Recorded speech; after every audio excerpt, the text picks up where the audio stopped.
የወጀቡ ጥግ ልብ አንጠልጣይ የህይወት ታሪክ ክፍል 18 ደራሲ ሸረፈዲን የእናቱ ልጅ ተራኪ ረዚቃ መሐመድ። ለቻናላችን አዲስ ከሆናችሁ ላይክ፣ ሼር፣ ሰብስክራይብ በማድረግ ቤተሰቦቻችን እንድትሆኑ በአክብሮት እንጋብዛለን። መረጃው ፍቅረኛሞቹ ጋር አይደለም አለቃ። ስንገናኝ ያየሁባቸው ለውጥ የለም። አሁንም ከመደበት አልወጡም አለ በረከት እጁን እያጣመረ። እርግጠኛ ነህ? አለ ዘካርያስ እየተጨነቀ። ደመ ነፍሴን አምነዋለሁ። ደሞስ ማስረጃው ካላቸው ለምን እስካሁን ይጠብቁናል? በቀላቸውን ለማግኘት በፍጥነት ወደ ህግ ያመሩ ነበር አለ በረከት ሐሳቡን እያጠነከረ። አዎ ልክ ነህ። ይህንን እድል አያባክኑትም ነበር። እና ማስረጃው ግን የት ሊሆን ይችላል? የት ሊገባ ይችላል? ዘካርያስ መልስ ፍለጋ አይኖቹን አንከራተተ። ሲመስለኝ ዶክተሩ ማስረጃውን ደብቆት ሳለ ሞተ። አይ ቲንክ ማስረጃው በሰው እጅ አልገባም። ዶክተሩ ብልጥ ነገር ሳይሆን አይቀርም። ማስረጃው የተቀመጠበትን ቦታ ከሱ ውጪ ማንም የሚያውቀው አይመስለኝም። ዶክተሩ ሞቷል። ስለዚህ ማስረጃው በነበረበት በስብሶ ምስጥ ይበሏል ማለት ነው። የአለቃውን ጭንቀት የሚያስተነፍስና ደስተኛ የሚያደርጉትን መላምቶችን ሰነዘረ። እንደዛ ከሆነማ ዘና እንላለን። ግን መጥፎ ስሜቶች አሁንም እየተፈታተኑ ነው። እንቅልፍ አላስተኛ ብለውኛል አለ ዘካርያስ ለረጅም ሰዓት በመቆሙ ጉልበቱ ሲዝልበት ሶፋው ላይ አረፍ እያለ። አትጨነቅ አለቃ፣ እኔ ካልኩት አያልፍም አለ በረከት እየተነበየ። ተሳክቶለታል። አለቃው ማመን ከጀመረ ሰነባብቷል። ተንኮለኝነቱ አንድ አይነቶች መሆናቸው ለዘካርያስ ተመችቶታል። በረከት ውይይቱን ጨርሶ ግቢው የቆመችው ነጭ መኪና ውስጥ እየጠበቀችው ያለችው ሉሊት ጋር አመራ። ሌሎች 20 ተጨማሪ ቀናቶች አለፉ። ዶክተሩ ከሞተ ወር ሊሞላው 2 ቀናት ብቻ ቀርተውታል። አለምነህም ዶክተሩ የተለየው ዕለት ነው እጁን አጣጥፎ የተቀመጠው። ከመብሰልሰል ውጪ በሮች ሁሉ ከተከረቸሙበት 4 ሳምንታት ሞሉት። መረጃ የሚሰጠውም ሰው ድምፅ አጠፋ። 3 ሳምንታት እንደ ቀልድ አለፉ። ራሱን ዘግቶታል። በሁሉም ፊት ምንም እንዳልተፈጠረ ያስመሰለ የሁሉንም ሰው ትኩረት ከራሱ ላይ ገለል አድርጎ ከትዕግስትም ጥያቄዎች እፎይ ብሏል። አለምነህ ለቁርስ የገዛቸውን ዳቦዎች በፌስታል እንዳንጠለጠለ ወደ ቤት ገባ። ትዕግስት በጋዜጣ የተጠቀለሉትን ዳቦዎች ከወረቀቱ እያላቀቀች በዝርግ ሳህን ላይ ደራርባ አስቀመጠቻቸው። ጋዜጦቹን ለቃቅማ የቆሻሻ ማስወገጃ ቅርጫት ውስጥ ልትጨምራቸው ስትል ግን አይኖቿ ጋዜጣው ላይ ተከታትለው ቀሩ። የተጨራመተውን ጋዜጣ እየዘረጋችው እጇን አፏ ላይ አድርጋ ቆየች። የሰፈረውን ጽሑፍ አላነበበችም፣ ችላ ብለዋለች። ትኩረቷን የሳቡት ፎቶዎቹ ናቸው። ጋዜጣውን እስከ አፍንጫዋ አስጠግታ አጥርታ ተመለከተች። አይኖቿን አላመነቻቸውም። ህልም ውስጥ ያለች መሰላት። ከገባችበት ሰመመን ለመውጣት አይኖቿን ጨፈን ገለጥ አደረገች። ፎቶ ግን ያውኑ አልተቀየረም፣ አልደበዘዝም። ቅድም እንደነበረው ነው። ውስጧ ይሄ እውነት ውሸት እንዲሆን ጸልዮ ነበር። እየተሰማት ያለው ሐዘን ይሁን ደስታ አታውቅም። አምባዋ ግን ጉንጮቿን አርጥበውታል። ከፎቶ በታች በትልቁ ደምቆ የሚታየውን ርዕስ ተመለከተች። ስጋ ነጋዴዎቹ ይላል። አፈጠጠችበት። አፈጠጠባት። ስጋ ነጋዴዎቹ? አእምሮዋ ጽሑፉን አስተጋባው። ዝርዝር ጽሑፉን ለማንበብ አቅሙን አላገኘችም። አለሜ ብላ ጠራችው ሳግ ባነገው ድምፅ። ጠራሽኝ አላትና ያለችበት ሲሄድ እያለቀሰች አገኛት። ምን ሆንሽብኝ አላት እየቀረባት። አልመለሰችለትም። ጋዜጣውን ብቻ አንከረፈፈችለት። ምንድነው እሱ አላትና ከእጁ ተቀበላት። የሱም አይኖች ፎቶዎቹ ላይ አፈጠጡ። እሱ ፊት ላይ ግን ድንጋጤና ሐዘን ሳይሆን ደስታና መገረም ነበር የተነበበበት። የሰፈሩትን ጽሑፎች በችኮላ ማንበብ ጀመረ። ለዶክተር ኤፍሬም የሰጡት መረጃ እንዲሁም ሌሎች አዲስ ነገሮችም ተጨማምረውበት የጋዜጣው ዋና አምድ ሆኖ ከፊት ለፊት ሰፍሯል። ዘካርያስና ባለስልጣኖቹ ጉዳቸው አደባባይ ይፋ ሆኗል። እንዴት ሊሆን ቻለ? አይተሽዋል አላት የተጠጋት። እንዳየችው ጭንቅላቷን አወዛወዘችለት። አልቋል። ልናለቅስ አይደለም የሚገባ ልንስቅ እንጂ። ይህ እኮ ቀን ማታ ነፍሳችን ስትሰቃይበት የነበረው ነገር ፍጻሜ ነው አላት እያቀፋት። ፎቶ ላይ ሌላ ሳላየህም ወይስ ማየት የምትፈልገውን ብቻ ነው የምታየው? አለችው የተነፋረቀች። አለምነህ ጋዜጣውን በድጋሚ ተመለከተ። የመጀመሪያዎቹ ፎቶዎች ዘካርያስ ከባለስልጣኖቹ ጋር ሲጨባበጥ፣ ስምምነት ሲፈጽሙ፣ ገንዘብ የታጨቁ ቦርሳዎችን ሲቀባበሉ ያሳያሉ። ባለማስተዋል የዘለለውን ፎቶ ተመለከተ። ሉሊትና በረከት ሴቶቹን ከቦታ ቦታ ሲያዘዋውሩ፣ እንደ ሸቀጥ ሲለዋወጡባቸው፣ እንደ ዕቃ ሲገበያዩአቸው ያሳያል። ፊቱ ቅጭም አለ። ለምን እንደምታለቅስ ገባው። የደበቃትን እውነት ደርሳበታለች። ይህን ነበር አይደል ደብቀኸኝ የነበረው? አለችው ከእቅፉ እየወጣች። ይቅርታ እንዳታዝኝ ብዬ ነው አላት ፊቷን ለማየት እየፈራ። ማንም ሰው እንዲያስብልኝ እንዲያዝንልኝ አልፈልግም አለሜ። እዚህ ነገር ውስጥ እኮ እኔም ተጎጂ ነኝ። ሁሉንም ነገር መስማት ማወቅ ፈልጋለሁ። ለምንድን ነው ብቻህን የምታደርገው? ተንዘረዘረችበት። ዛሬ ነገ እነግርሻለሁ እያልኩኝ አልቻልኩም። እናት አንቺን ስዋሽሽ ስትሰቃይ ነበር እኮ። ይቅርታሽን ካላገኙ ዓይንሽን ላየው አልችልም። ቀና ማለት አልችልም። ልነግርሽ ይገባ ነበር።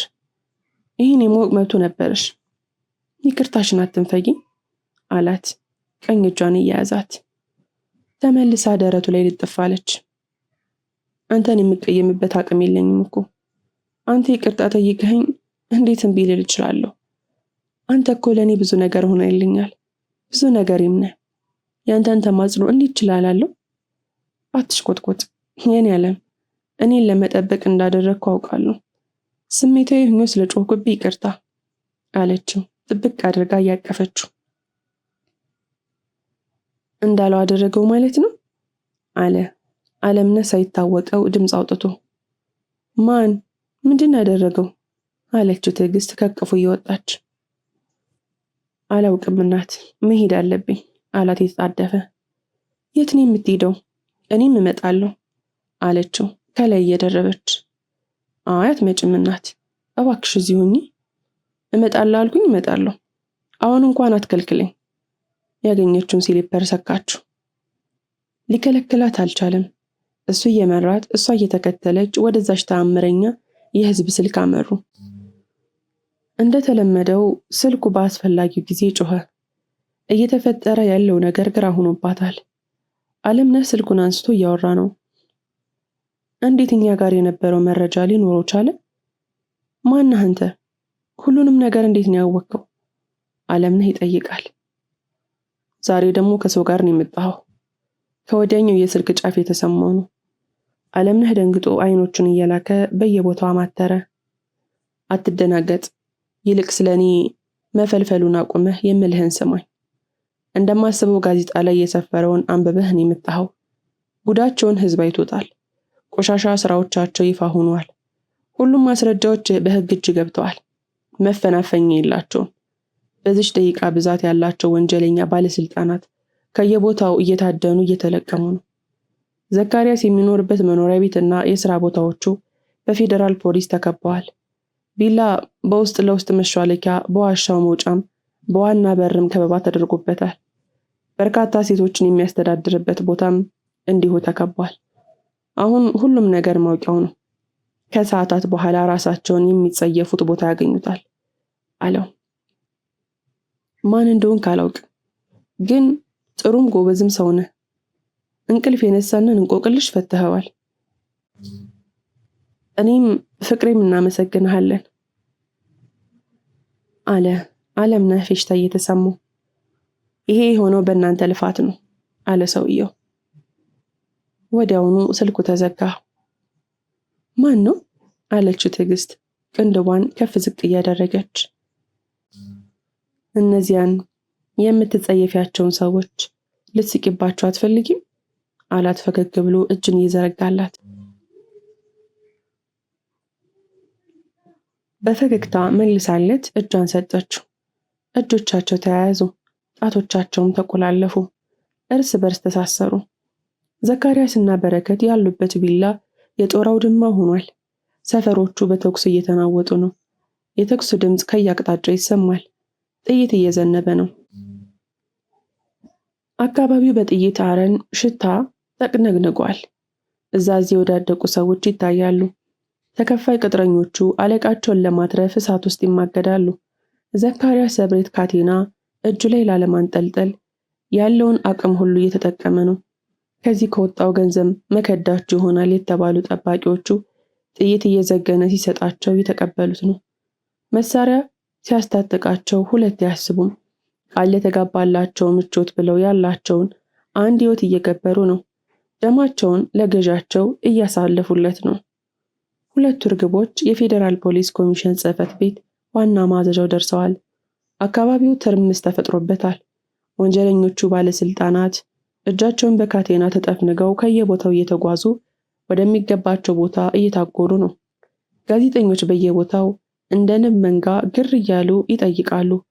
ቦታው አልተረጋጋም፣ ድብልቅልቅ ወጥቷል። ሁለቱ እርግቦች ፈንጠር ብለው ሁነቱን እየተመለከቱ ነው። በደስታ ጮቤ ረግጠዋል። ፍትህን እያጣጣሟት ነው። የሚጠብቁት ትልቅ እንግዳ አላቸው። ዘካርያስ። ጓደኞቻቸው ቢንያምና ሚኪያስ እያለከለኩ አጠገባቸው ደረሱ። ምንድነው አለምነህ? ምን እየሆነ ነው? ቤካና ሉሊት ጋዜጣ ላይ ወጥተዋል። ያነበብኩት ይዘገንናል። አቡ ጓደኛችን ቤካ ይህንን አያደርግም። የኔ ሉሊትም ይህንን ልታረግ አትችልም። ውሸት ነው በለኝ አለምነህ። ተራ የፈጠራ ወሬ ነው። ይህንን ፍጹም ላምን አልችልም አለ ቢንያም እንደ እብድ እየሳቀ። አሁን እውነቱ ወጥቷል። ሁሉም ነገር ተፍረጥርጧል። አለምነህ ሊደብቀው አልቻለም። ቢኒ ተረጋጋ፣ ተንፍስ፣ መጀመሪያ ለመረጋጋት ሞክር። እንደምታዩ ሁላችንም አዝናናል፣ ተጎድተናል አለ አለምነህ እጁን ትከሻው ላይ እያሳረፈ። አቦተውኛ ይሄ ሊሆን አይችልም አለ ቢኒ ከእውነታው ለመሸሽ እየሞከረ። ሁሉም ነገር እውነት ነው። ቤካና ሉሊት የምናስባቸው አይነት ሰዎች አልነበሩም። ሌላም እውነት ማወቅ አለብህ ቢኒ። ይህንን ስልህ እየከበደኝ ነው። ሁለቱ የሥራ አጋሮች ብቻ አልነበሩም። ሁለቱ የድብቅ ግንኙነትም ነበራቸው። ሲማግጡብህ ነበር። ጓደኛ ያዝናለሁ። አለምነህ ቆፍጠን ብሎ ፍጹም ውሸት የሚመስለውን እውነት አረጋገጠለት። የቢንያም ደም ስር ተገታተረ። ፊቱ ከሰል መሰለ። አይኖቹን ፈጠጡ። እነዚሁ መጡ አለ ሚኪያስ በአገጩ እየጠቆማቸው። ብዛት ያላቸው ጠባቂዎች ዘካርያስ፣ በረከትና ሉሊት በፓትሮል መኪኖች ከላይ ተጭነው እየገቡ ነበር። እጆቻቸው ብረት ውስጥ ገብቷል። ትዕግስት እየተንደረደረች ሄዳ በፍጥነት የበረከትን ኳሌታ አነቀችው። አንተ ውሻ፣ አብረህን እየበላህ እኛ ላይ እንዴት እንደዚህ ታደርጋለህ? በጥፊ ያላጋችሁ። ፖሊሶች መንጭቀው አላቀቋት። ሉሊት ቢንያምን ፊት ለፊት ስታየው ተሸማቀቀች። አንገቷን ቀና አድርጋ ክህደት የፈጸመባቸውን አይኖች ልታያቸው አልቻለችም። ወደ መሬት አቀረቀረች። ጸያፍ ድርጊቶቿ ሀፍረትን አከናነቧት። አንገቷን አስደፏት። ቃላቶቿ ከቢንያም ጎሮሮ አይሾልኩም። ጸጥ እንዳለ ደም በለበሱት የተጎለጎሉ አይኖች ይመለከታታል። ትዕግስት ዘካርያስ ላይ ምራቋን ተፋችበት። አንተ እንደምትፈልገው ብትጀምሮ መጨረሻን ግን አምላኪ ይጻፍልህ። ይህ እስኪ ያለህበትን ስልጣን፣ ገንዘብ፣ ኃይልህና ጉልበት የታለ? ተመልከት እስኪ የተዋረድ ከሆነ ወደ ጉድጓድህ እየገባህ ነው። ትዕግስት ተሳለቀችበት። ገና ጀመረን እንጂ አላለቀም። እመኑኝ፣ መስሏችሁ ነው እንጂ አላለቀም። አላለቀም። ዘካርያስ እየለፈለፈ ወደ ውስጥ ይዘውት ገቡ። የዘካርያስ ፀሐይ እየጠለቀች ነው። የንግስናው ዘመን እያከተመ ልቧ አሁንም በትዕቢት የተወጠረች ብትሆንም ፊቱ ላይ ሐዘንና መሸነፍ ይነበብበታል። በተቃራኒው ሁለቱ እርግቦች በደስታ ባህር ሰምጠዋል። መሃል ላይ ተንሳፋ የነበረችው ነፍሳቸው ወደ ቦታዋ ተመልሳለች። እጆቿን በእጆቹ አሹልካ አጠላለፈቻቸው። አይኖቿን ትክ ብሎ ተመለከታቸው። የሚያነበው ነገር ያለ ይመስል ዛሬ አልሸሸውም። ከመጥፎ ቀናቸው በፊት ስታየው እንደነበረው አይኖቿን ስልምልም አደረገችበት። ነፍሱ ጭልጥ አለች። እንሂድ አለችው። ቃላቶቿ አንዳች ምትሃታዊ ዜማ አላቸው። ወዴት እንሂድ አላት በአይኖቿ የሰረቀችውን ነፍሱን ለመመለስ እየሞከረ። ወደ ቤታችን ነው አለችው ፍልቅልቅ እያለች። ዲምፕሎቿ ስር ጉዳሉ። የገነት በር የተከፈተለት ያህል ነፍሱ ረካች። በዛሬው ቀን ቤት አላት ፈገግ እያለ። አዎ ቤታችን። ለሴት ልጅ ንግስናዋ ቤቷ ነው፣ ዘውዷ ደግሞ ባሏ ነው። እየቦረቀች ጓደኞቻቸውን በቅጡ ሳይሰናበቱ እንዲሄዱ እጁን ጎተተችው። በእልልታ ደስታ ውስጡ እየቦረቀ በሐሳቧ እንደተደመመ ወደፊት ተግተለተለ። ጽልመቱ ተገፏል። ጥቁሩ ሰማይ ሰማያዊ ሆኗል። እሳት የቋጠሩ ደመናዎች ቋጠሯቸው ተፈቶ እንቡጥ ፍቅርን አዝለዋል። መላእክቶች ሰማያዊ ዝማሬ እየዘመሩ ነው። አዕዋፋት በጠራው ሰማይ ወዲያ ወዲህ እየቀዘፉ ነው። እንስሳቱ በጫካው እየቦረቁ ነው። ወፎች ጦም ዜማቸውን እያሰሙ ነው። ወንዞችም እየፈሰሱ፣ የሚያስቅ ሰማይ፣ የሚስቅ ተራራ፣ የሚስቅ ወራጅ ውሃ፣ የሚስቅ ጫካ፣ የሚስቅ ፍጥረተ ዓለም። ጀንበሯ ካለወትሯ በጠዋት ነበር ወጣችው። አዲስ ነገር፣ አዲስ ቀን፣ አዲስ ተስፋ፣ አዲስ ሕይወትን አንግባ ንጋቱ ላይ ፈክታለች። ነገን የናፈቀው ልቧ ከወዲያ ወዲህ ሲያንቆራጥጣት፣ ነገን ለማየት የጓጉት አይኖቿ አልከደም ብለዋት ጣራውን እንደቆጠረች ያመሸችው ትዕግስት ንጋቱ ላይ ነበር እንቅልፍ የጣላት። የሞላችው አላርም እየተንጫረረ ነው። ከመገላበጥ ውጪ ልትነቃ አልቻለችም። ልታየው ቃመጠችለትን ነገን እንቅልፏ ሊወስድባት ነው። በጧቱ ፈክታ ራሷን ያጎለመሰችው የጧቷ ፀሐይ ገርበብ ባሉ መስኮት ዘው ብላ ገብታ የትዕግስት የተገላለጠ አካል ላይ አረፈች። ልብ ያለው ሙቀቷ ወደ ማቃጠል ሲሻገር በድጋሚ መገላበጥ ጀምራ፣ ጀንበሯ ግን በዚህ አላበቃችም። ጨረሯን ፊቷ ላይ ረጨችባት። ትዕግስት አይኖቿ እንደተጨፈኑ ተነስታ ተቀመጠች። መስኮቱ ከሚተፋው ጨረር ራሷን ለመከላከል በሚመስል ሁኔታ እጆቿን አይኖቿ ላይ አደረገች። እያፏሸገች ተንጠራራች። እንቅልፏ አልወጣላትም። ተመልሳ ልትተኛ ስትል ግን አንድ ነገር ትዝ አላት። ሌሊቱን ሙሉ እንቅልፍ ያጣችበት ነገር ከአልጋዋ አስፈንጥሮ አስነሳት። በመስኮቱ አንገቷን አስግጋ ተመለከተች። የሰዎች ጩኸትና ሁካታ ይሰማል። የረፈደም ይመስላል። የግድግዳ ሰዓቱን ተመለከተች። ከጧቱ 2 ሰዓት ይላል። በቆመችበት ደርቃ ቀረች። ምጽአት የወረደባት ይመስል ነበር። ተነስ፣ ፍጠን ተነስ፣ ረፍዷል፣ መሄድ አለብን አለችው፣ ሰውነቱን በደንብ እየነቀነቀችው። ወዴት ነው የምንሄደው? ገና እኮ ነው ሰዓት አላት እየተነጫነጨ። ከኔ መተኛት ያንተ መርሳት። ዛሬ እኮ የፍርድ ቀን ነው። የለበሰውን አንሶላና ብርድ ልብስ እየገፈፈችው። እባክህ በ5 ደቂቃ ውስጥ ለባብስ። እየተጣደፈች ልብሶቿን መቀያየር ጀመረች። 2 እርግቦች ፍርድ ቤት ደረሱ። ከጧቱ 2:30 ሲሆን የፍርድ ስርዓቱ ተጀመረ። ለመከታተል የተንሰፈሰፈችለትን ፍርድ በቀጥታ ለመከታተል ታደመች። ዛሬ የዘካርያስና አጋሮቹ 2ኛ የችሎት ቀናቸው ነው። በመጀመሪያው ችሎት ምስክሮች ተሰይመዋል። ሙሉ ማስረጃዎችም ቀርበዋል። ሁሉም ነገር ግልጽ ስለሆነ ድጋሚ ቀጠሮ ይሰጣል ተብሎ አይጠበቅም። የውሳኔው ቀን ከዛሬ እንደማያልፍ ሁሉም ተስፋውን ጥሏል። ይህንን ችሎት 2 እርግቦች ብቻ አይደሉም የሚጠብቁት። እነዛ ደም ያለቀሱት ሕፃናትም ባሉበት እየተጠባበቁት ነው። እነሱን የወለደው ማህፀንም ይህንን ቀን ሲናፍቀው ከርሟል። ይህችን ቀን የመላው ሴቶች ቀን ናት። ይህች ቀን የመላው ሰዎች ቀን ናት። ሰይጣኖች ወደሚጸየፉበት ምድራዊ ሲኦል የሚወረወሩበት። እንደተጠበቀው ውሳኔው ተላለፈ። መዝገቡም ተዘጋ። አውሬዎቹ የዘላለም የሞት መንጋጋ ላይ ተወረወሩ። ዘካርያስና ባለስልጣናቶቹ በሁሉም ወንጀሎቻቸው የዕድሜ ልክ ጽኑ እስራት ሲፈረድባቸው፣ በረከትና ሉሊት እያንዳንዳቸው በ22 ዓመት እስራት ተቀጡ። 2 እርግቦች ላይ አንጸባራቂ ብርሃን ነግሷል። ፊታቸው በኑር ተጥለቅልቋል። ወታደሮቹ ዘካርያስ እጅ ላይ የማይወልቅ ካቴና አስገቡለት። 2 እጆቹን እያንገረፈፈ እርግቦቹን ዘወር ብሎ በቅንድቡ ተመለከታቸው። ፍጹም ደስተኛ ናቸው። ከሱ ውርደት ይልቅ የእነሱ በደስታ መጣበቅ ውስጡን አንገበገበው። ይዘውት እየወጡ ሳለ መኪና ላይ ሳይጭኑት በፊት ትዕግስት ሮጥ ብላ ተከተለችው። አንተን መግደል በቂ አልነበረም። ለአንተ ረፍት አይገባህም። አለች ጮክ ብላ። ሰውነቱን አዞረ፣ ግን እንደቀደሙ አልመለሰላትም። ፊቱ ጥቀርሻ ወርሶ ተጠቋቁሯል። እሳት በሚተፉ አይኖቹ አተኩሮ ይመለከታታል። ከአይኖቹ ከፍ ብሎ በንዴት የተሸበሸበው ግንባሩ እገልሻለሁ የሚል ይመስላል። ቀጠለች። ትዕግስት፣ ሞት ላንተ ቅጣት ነው። ለዛ ነው በህይወት ያለኸው። የእነዛ ህፃናት ለቅሶ፣ የእናቶች እንባ፣ በግፍ የገደልካቸው ሰዎች ደም ቀን በእውንህ ማታ በህልምህ እየመጣ ዘላለማዊ ሞትን ትሞታታለህ። በራስህ እጆች ራስን መግደል እስክትመኝ ድረስ ደጋግመህ ትሞታለህ። የሚገባ ይሄ ነው። ሌላው ቢቀር ከሰው ልትበልጥ እንደማትችል ህጉ ላንተም እንደሚሰራ የገባህ ይመስለኛል። መልካም እድል ብላው ዓለምን እቅፍ ውስጥ ገባች።